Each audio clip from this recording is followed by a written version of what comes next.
Hey you guys, what is up? It is Caitlin here again, and I wanted to sit down and tell you my experience on the Nexplanon. Now, I got mine out today, obviously with the gross bandage, but it was actually a lot better of an experience removing it than I ever anticipated.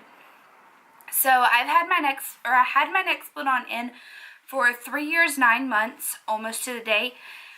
Don't recommend leaving it in for longer than it's good for. So the Nexplanon has a 3-year lifespan, and you're supposed to get it out as soon as you can to that 3-year mark because it's no longer effective. Mine became painful, and it builds scar tissue, so your body doesn't want to let go of it. It just wants to keep it. And today during the removal process, I experienced that firsthand. Now, my doctor is very awesome, so I was able to not be in too much pain when she took mine out, so I was very, very grateful for that. But the whole Nexplanon process was a little pain in the bum for me. So 3 years, 9 months ago, I went to a county health department because I was 19 or 20 when I got it in. I don't remember the exact date. I remember the date. I don't remember my age. So I was 19 or 20 whenever I got it in, and I didn't have health insurance at the time, and a doctor's visit without health insurance was a little out of my price range then. So the local health department has free or low-cost birth control methods, and this is for anyone. Even if you have health insurance or if you make a lot of money, you can still go to the health department, and they have this pricing scale, so it's based on what you can afford. It's not totally accurate because cost of living and poverty rates don't meet eye to eye, but there's nothing I can do to control that. So whenever I was that age, I was making a little bit of money. I could support myself, but I wasn't rich by any means. So I went to the health department, I signed up, and it actually ended up being free to me. So I got Nexplanon 3 years free from the health department, and so I scheduled for my insertion. I showed up to my appointment. They told me don't take any ibuprofen or Tylenol because it thins your blood, and you may risk, if you're on blood thinners or something like that, they don't recommend getting it there. They recommend going to, there are actual doctors that I had a PA do mine, so a physician's assistant and a doctor in my state are very, very similar, and it's hard to find a doctor nowadays, actually. Every time you go to a clinic or just a regular primary care physician's office, you're probably seeing a PA in my state. So anyway, so I had her, she took, I feel like an hour to put it in because she kept second guessing herself, which made me a little unnerved. So I'm going to, since this arm's bandaged up, I'll show you on this arm. So basically, she picks a spot between the muscle, and I do have a little flabby, so it's hard to just see on my arms, but that was loud. She takes, they put this little contraption on your skin after they clean it and numb it. So the numbing was painful. They took a little needle. I don't want to say it's that big because it's not big. And they stick a needle in, they push it all the way to the end, and then numb coming out. So it's like a little burning sensation on your arm, but it hurts less than like burning your ear with a curling iron. You can deal with it. For not having a kid for 3 years, you can deal with it. So once it was numb, she kept second guessing herself with the little machine. Basically the machine, they put it on top of your skin, and then they like pull this thing. This is a very bad explanation. You can look up what the machine looks like. Just Google Nexplanon insertion, and there's some videos. Don't watch some of the older ones because they used to do it with this where it looked just like a needle where they'd cut your arm and then put it in. Don't do that anymore. They have a very safe, very foolproof thing to put it in. So after she kept guessing herself, she finally put it in, and then it was done. So she put those steri strips on. I had a minor bruising, and I had essentially no bleeding. So that was good.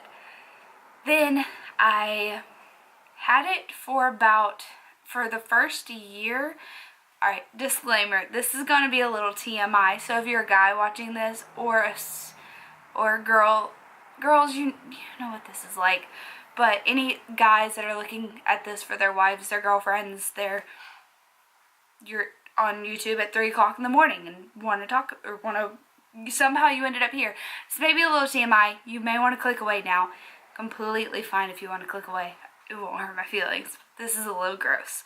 So, the first year I had it, I had a lot of, let's just say my visitor wouldn't go away. It was constant spotting, constant bleeding. For the first year, I want to say year and a half. So first year to year and a half, it was just constant. I may have had like a 2-week period every 6 months of it not bleeding. But it was miserable. Now they say that it goes away, but mine didn't for a long time. And it was pretty bad. They say if you can get on the pill plus it for the first like 2 months to regulate itself, but I didn't think that many hormones in my body was good, so I just put up with it. Because there's more side effects if you take both at the same time than just regulating or something like that. I didn't like the idea at the time, so I didn't do it.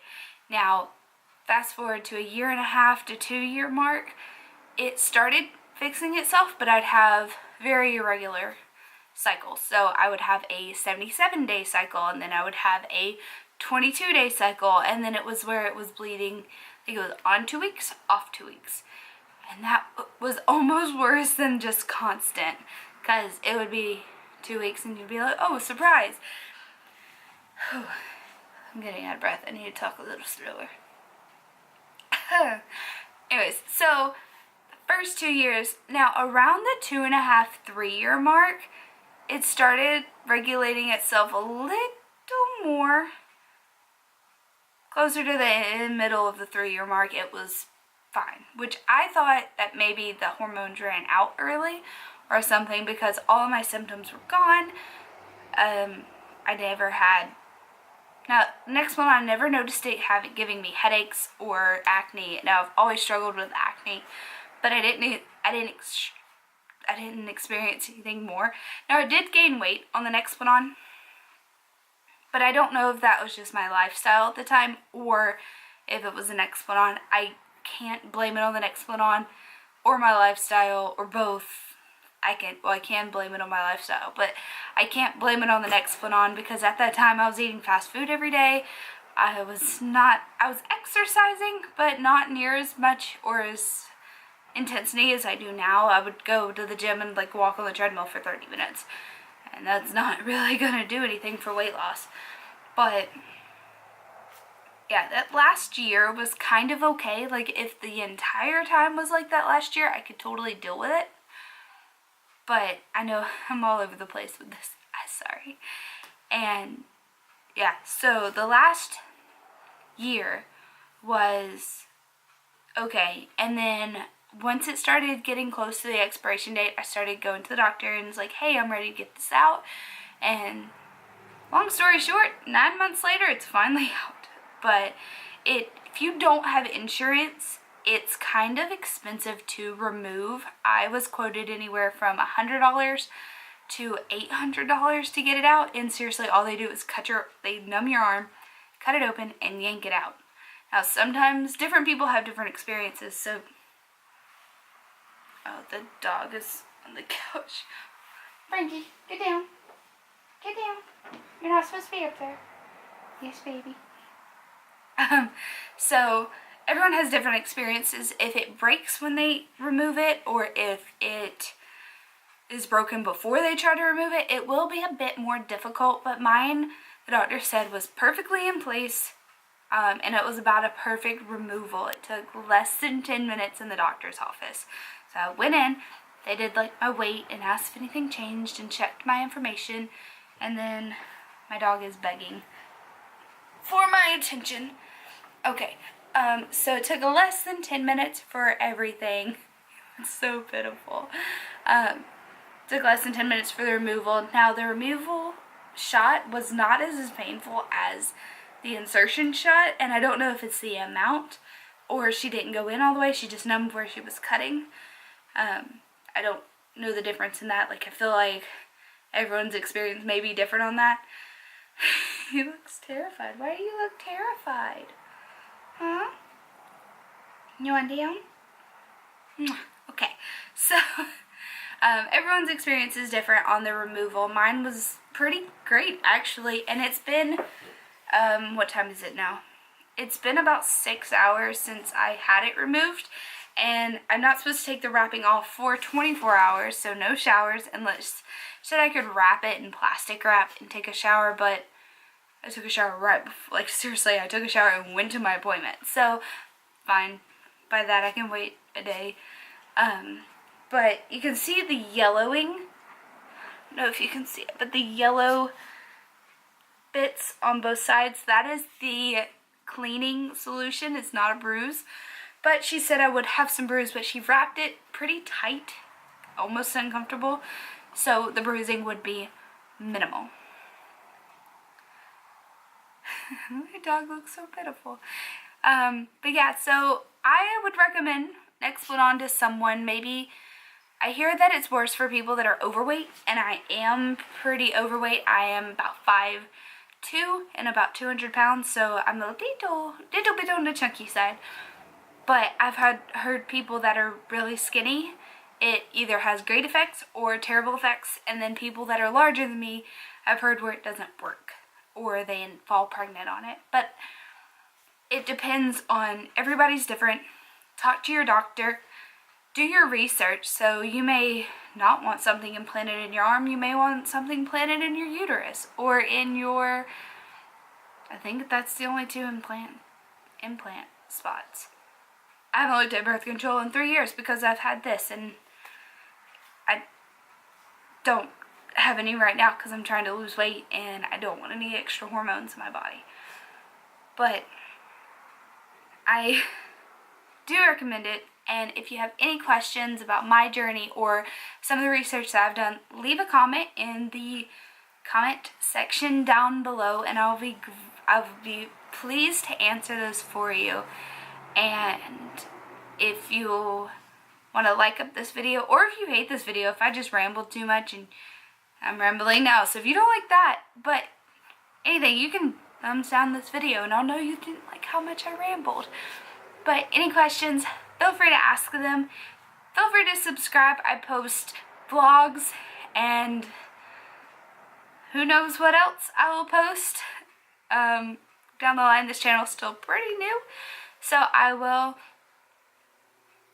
talk about that later, and maybe in one of my vlogs I'll have an update on how the bruising was, and I hope it's not bad because I wear short sleeves to work and I don't want someone to be like, what is that? What? So anyways, this video was already way too long, and yeah, so I don't know what else to say.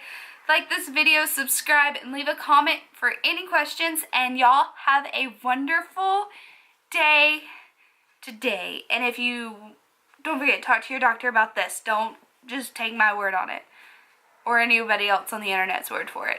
So bye bye.